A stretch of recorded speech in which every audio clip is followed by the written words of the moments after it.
Selamat malam, berjumpa kembali bersama saya Wong Ganteng Sak Donya. Mohon untuk tidak menyebutkan nama dan identitas dalam percakapan ini karena percakapan ini saya naikkan dalam konten YouTube. Piye Mbak aku kudu piye iki? Ya, niku kula sing winginane tanglet data niku lho Mas. Bahasa Indonesia aja Mbak, karena subscriberku dari Amerika nanti bingung. Gak ngerti bahasa Jawa. Ya, yang kemarin tanya dokumen itu loh Mas, kan masih kurang yang mengganti tahun pada akte cerai kan kemarin WA Mbak Yuli bisa ketemu tanggal 26 gitu. Ya sudah. Tanggal 26 kita omongin. Nggih, nanti tanggal 26 ketemu sama Mbak Yuli sama jenengan lah. Ya di rumah saya kan ya ada saya. Kecuali saya keluar. Nggih, soalnya Mbak Yuli mintanya kemarin itu di Starbucks. Gitu, saya minta alamat, Mbak Yuli mintanya di Starbucks exit A gitu. Oh ya sudah, nggak apa-apa, nanti ketemu di mana aja pokoknya boleh. Kalau di rumah mumet. Karena di rumah sempit, tahu sendiri Hongkong rumahnya sempit. Oke, siap. Itu untuk penggantian itu berapa lama ya Mas prosesnya? Kalau boleh tahu. Proses kita ya 1 minggu sampai ke 2 minggu, Mbak. Oh, cuman segitu. Oke, siap. Berarti bisa kalau datanya semua kan masih di Indo, terus nanti kan berarti saya cuma mengasih foto Mas Andro yang foto Scan. KTP sama paspor. Scan PDF. Scan PDF aja.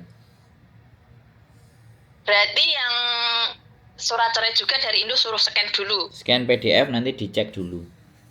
Terus dicek fisiknya juga. Sebenarnya kan makanya kita nggak tahu nanti, makanya setelah sampean kirimkan nanti kita kirimkan ke yang membantu dari pengadilan agama atau pengadilan negeri.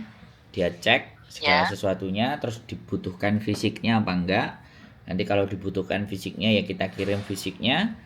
Sampean tinggal ngirim aja karena kayak Indonesia ke tempat daerah sampean atau kita belum tahu instruksinya dari mereka. Setelah itu ya sudah, baru nanti kita sambung lagi berbicaranya di offline. Nah sekarang pertanyaannya, sampean sudah yakin dengan calonnya sampean? Kalau data nggak usah dipusingin. Sekarang saya yang lebih bertanya itu tentang kesiapan sampean dengan calonnya ini loh. Sampean sudah benar-benar, karena kemarin ada yang visanya tertolak Mbak, gara-gara finansial. Oh sudah, insya Allah kita siap semuanya, sudah. Ya kalau misalnya belum selesai, belum kelar urusannya mereka, sebaiknya keluar dulu urusannya. Kalau enggak nanti sampean yang urusan apa Mas? Ya saya nggak tahu suami sampean itu ada urusan apa, mungkin masih jadi suami istrinya orang, atau ada perekonomian, atau punya hutang, atau semuanya. Calonnya single. Nah seperti itu Mbak, soalnya nah karena sekali lagi itu sudah ranahnya pribadi sampean dan dia. Kita tidak menginginkan ya kan, proses itu setelah kita kelar sama sampean ternyata permasalahannya di suami. Bisa dipahami nggak? Calon suami. Jadi dalam kita membantu itu bukan hanya hal yang cuman sampean butuhkan, tapi kita mencoba memberikan gambaran dan pandangan. Apakah kondisi suaminya itu layak untuk agar sampean dependent visanya nanti keluar.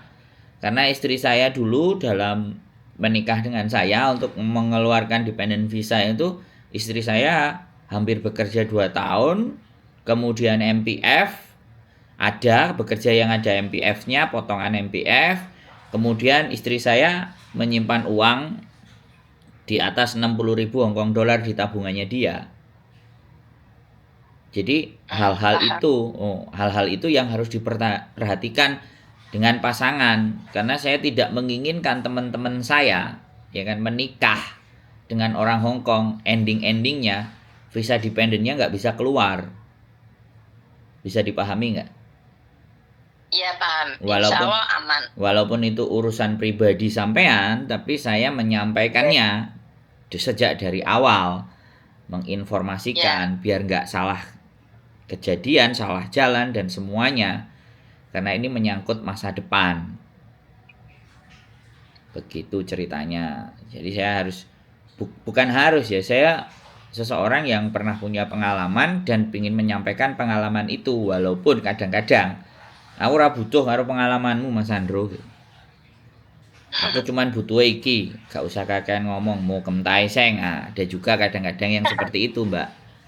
Makanya saya lebih iya, saya lebih terbuka saja gitu loh. Kalau memang percaya saya bisa membantu, monggo. Kalau memang enggak juga enggak apa-apa. Oke, siap.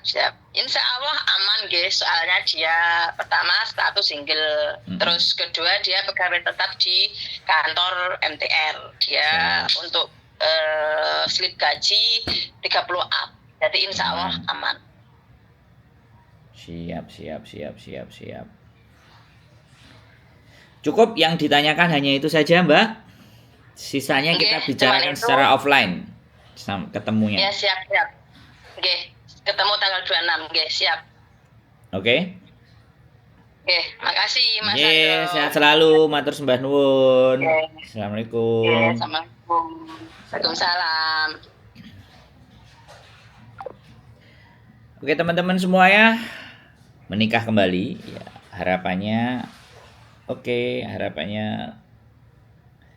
kita bisa membantu ya. Sekali lagi mudah-mudahan apa yang dicita-citakan, makanya memverifikasi data ya, memastikan pasangan kita itu wajib dan penting ya buat teman-teman.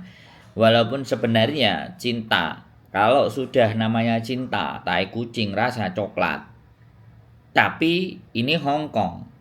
Kita harus berlogika, kita harus menggunakan nalar, kita harus ikut berpikir. Kita harus apakah yakin pasangan kita. Jangan cuman dilihatnya dia orang Hong Kong dan dia mau dengan kita, tapi backgroundnya, latar belakangnya. Jadi kalau toh pun ada yang mungkin melakukan kejahatan ataupun apapun, ya ambil direkod. Ya, keinginan dia untuk berjuang lagi bagaimana? Sebenarnya hubungan itu yang bisa merasakan kan teman-teman. Dan sekali lagi nggak banyak juga teman-teman yang juga berhasil untuk mendapatkan dependent visa dan mendapatkan kehidupan yang lebih baik. Tapi banyak juga cerita yang memang menikah dia tersiksa batinnya, tersiksa hatinya, tersiksa segalanya. Itu semuanya sangat mungkin terjadi bagi kita semuanya. Maka dari situlah saya memang tidak bertanggung jawab atas kehidupannya. Saya juga tidak ada hak untuk mencampuri urusan pribadinya. Tapi sekarang ranahnya adalah di konten sosial media. Saya juga ingin memberikan yang terbaik atas cara berpikir saya kepada teman-teman semuanya. Terlepas nanti mau menanggapinya secara negatif, menanggapinya secara positif, menanggapinya acuh tak acuh, itu tidak saya pikirkan. Karena sekali lagi ketika sudah naik ke dalam konten, maka semua orang itu berhak berkomentar. Dan komentar itu tergantung jalan dan cara berpikir mereka masing-masing. Tapi saya selalu yakin siapa yang nonton di konten saya itu orang-orang yang mau berpikir, orang-orang yang mau berjuang, orang-orang yang ingin mendapatkan nilai dan hasil yang baik. Saya yakin dan percaya itu. Dan saya harap saya akan terus bisa mempertahankan atas apa yang ingin saya sampaikan itu bisa dipertanggungjawabkan. Jadi seperti itu ya. Dan istilahnya saya ini ibaratnya hanya pembantu yang hanya kita berdiskusi tentang persoalan dan masalah. Dan hari-hari terakhir ini, hari-hari 1 bulan sampai 6-7 bulan itu saya senang karena yang telepon itu belum terkena masalah, belum terkena persoalan, lebih banyak kepada orang-orang yang ingin menyiapkan strategi gitu. Nah ini yang saya senang, karena kalau kalian sudah kena masalah ketika berbicara dengan saya, maka pilihannya itu lebih sedikit, solusinya itu lebih milihnya. Ibaratnya kalau kita belum menghadapi persoalan itu, solusi jalannya itu misalnya 5 atau 6. Tapi ketika kita kena masalah, solusinya cuma satu atau dua. Mau nggak mau, kita harus memilih pilihan yang berat.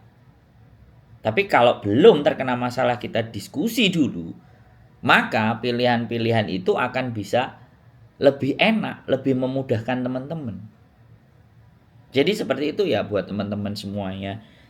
Jadi saya sangat berterima kasih kepada siapapun yang sudah nelpon saya, dan saya berterima kasih kepada siapapun yang nonton konten saya, dan saya terima kasih kepada siapapun yang sudah bersudi kiranya untuk berkomentar.